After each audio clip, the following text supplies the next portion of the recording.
फिर से हमारे भोजपुरी खोज इंटरटेनमेंट चैनल में स्वागत है। दोस्तों, आप सभी को बता दें खेसारी लाल यादव का देवी गीत कल सुबह ही 7 बजे रिलीज हो रहा है सारेगामा हम भोजपुरी चैनल से। खेसारी लाल यादव का देवी गीत है, एल्बम का नाम है चलो बुलावा आया है। जी हाँ दोस्तों, चलो बुलावा आया है। तो बहुत ही मस्त देवी गीत है। तो दोस्तों, आप सभी को बता दें कि सारेगामा हम भोजपुरी से रिलीज हो रहा है कल सुबह 7 बजे 12 तारीख को।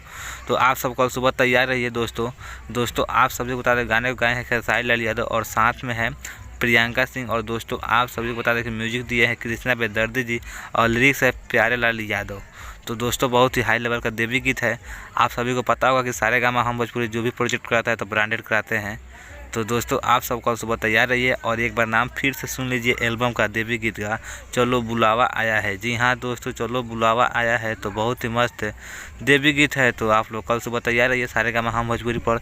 और अभी तक उन चैनल को सब्सक्राइब नहीं किया है सारेगामा को तो सब्सक्राइब कर लीजिए, ताकि कल वीडियो छूटेगा सुबह ही सुबह तो सबसे पहले नोटिफिकेशन आप तक पहुँचेगा। तो दोस्तों, ये शो अपडेट था। अपडेट पसंद आएगा तो हमारे चैनल को सब्सक्राइब कर लीजिएगा दोस्तों। और दोस्तों, खेसारी लाल यादव का फैंस है और प्रियंका सिंह का, तो उनका नाम कमेंट्स बॉक्स में जरूर लिखें। और फिर मिलता हूँ नेक्स्ट वीडियो में कुछ नया अपडेट के साथ। तब तक के लिए धन्यवाद। आप लोग देख रहे हैं भोजपुरी खोज इंटरटेनमेंट।